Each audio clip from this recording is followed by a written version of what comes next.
तारों तले जिंदगी। इस सीरीज में हम आपके लिए लेकर आए हैं हिंदी साहित्य जगत की कुछ चर्चित कहानियों और उपन्यासों पर केंद्रित रेडियो नाट्य वाचन। आइए सुनते हैं मुंशी प्रेमचंद की कहानियों का रेडियो नाट्य वाचन। वाचन स्वर और प्रस्तुति काजल सूरी की है। कहानी सौत। जब राजी के 2-3 बच्चे होकर मर गए और उम्र ढल चुकी तो रामू का प्यार उससे कुछ कम होने लगा और उसे दूसरे ब्याह की धुन सवार हुई। आए दिन राजी से बकझक होने लगी। रामू कोई न कोई बहाना खोजकर राजी पर बिगड़ता और उसे मारता। आखिर में वो नई स्त्री को ले आया जिसका नाम दासी था। एक दिन राजी ने रामू से कहा, मेरे पास साड़ी नहीं है, जाकर ला दो। रामू उससे एक दिन पहले दासी के लिए एक अच्छी सी चुनरी लेकर आया था। राजी की मांग सुनकर बोला, मेरे पास अभी रुपया नहीं है। राजी को साड़ी की उतनी चाह नहीं थी जितनी रामू और दसिया के आनंद में विघ्न डालने की थी। बोली, रुपए नहीं थे तो कल अपनी चहेते के लिए चुनरी क्यों लाए? चुनरी के बदले उसी दाम में 2 साड़ियां ले आते तो एक मेरे काम ना आ जाती।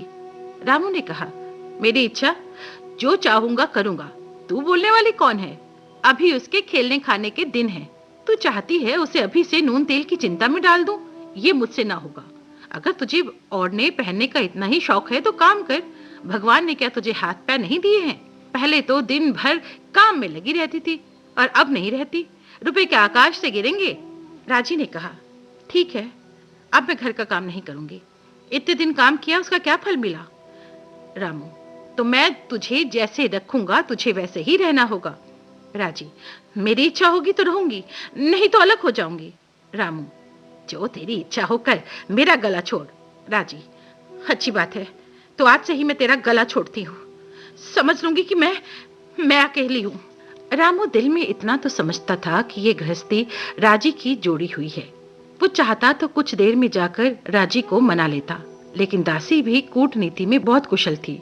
उसने कहा, आज देवी किस बात पर बिगड़ रही थी? रामू ने कहा, तेरी चुनरी के पीछे वो महाभारत बचाए हुए है। अब कहती है अलग रहूंगी। मैंने कह दिया, तेरी जो इच्छा है कर। दासी ने आंखें मटक कर कहा, ये सब तो नखरे हैं। जाकर हाथ पांव जोड़ो, मनावन करो और कुछ नहीं। यही तो वो चाहती है। तुम चुपचाप बैठे रहो, 2-4 दिन में अपने आप ही उसकी गर्मी उतर जाएगी। तुम कुछ नहीं बोलना। रामू ने कहा, तुम तो जानती हो ना वो कितनी गमंडिन है। वो मुंह से जो बात कहती है उसे करके ही छोड़ती है। राजी को रामू से ऐसी आशा नहीं थी। वो जब पहले की तरह खूबसूरत नहीं थी, इसलिए रामू भी उससे अब प्यार नहीं करता था। दूसरे दिन राजी एक दूसरे गांव में चली गई। जो साड़ी उसकी देह पर थी वही उसकी सारी संपत्ति थी। विधाता ने उसके बालकों को पहले ही उससे छीन लिया था, आज घर भी छीन लिया। रामू ने जब राजी को जाते हुए देखा तो उसने कुछ नहीं कहा। दसिया ठट्ठा मारकर हंसी। रामू ने सर झुका लिया और राजी चली गई। राजी जिस नए गांव में आई थी वो रामू के गांव से मिला हुआ था, इसलिए वहां के लोग उसे जानते थे कि वो कैसी कुशल गृहिणी है, कितनी मेहनती है, कितनी बात की सच्ची है। ये बात किसी से नहीं छिपी थी। राजी को मजदूरी मिलने में कोई बाधा नहीं आई। जो एक लेकर 2 का काम करे, उसे काम की क्या कमी। 3 साल हो गए। राजी ने अपनी नई गृहस्थी बनाई, खेती शुरू की। संचय के जितने साधन थे वो सारे राजी को खूब मालूम थे और अब उसे लाख हो गई थी। और लाख में आदमी की शक्ति का वारा पार नहीं रहता। गांव वाले उसकी मेहनत देखकर दांतों तले उंगली दबाते थे। वो रामू को दिखा देना चाहती थी कि मैं तुमसे अलग होकर भी आराम से रह सकती हूँ।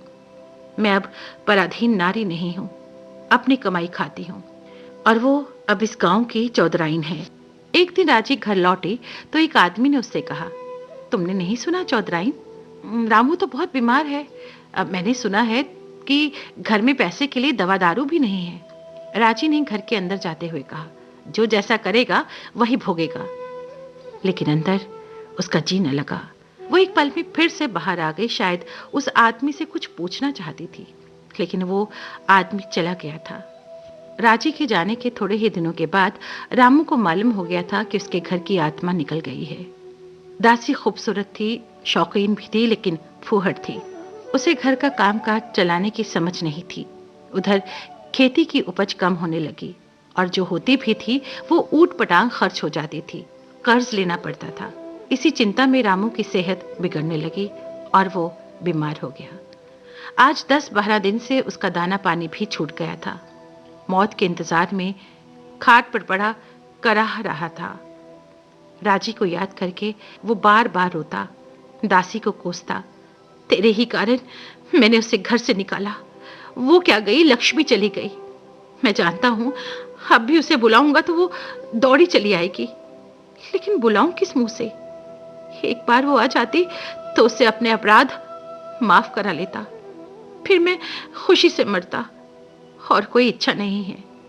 तभी राजी ने आकर उसके माथे पर हाथ रखते हुए पूछा, कैसा जी है तुम्हारा?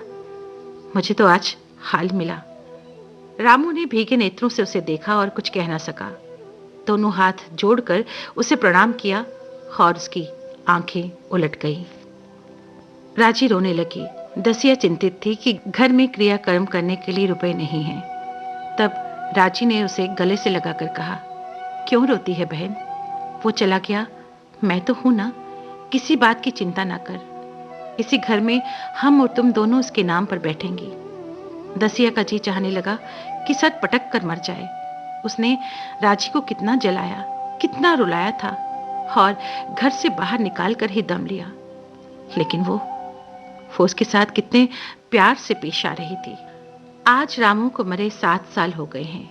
राजी घर संभाले हुए है। दसिया को वो सौत नहीं बेटी समझती है। पहले उसे पहनाकर तब आप पहनती है, उसे खिलाकर आप खाती है और जोखू पढ़ने जाता है। कहानी सौत।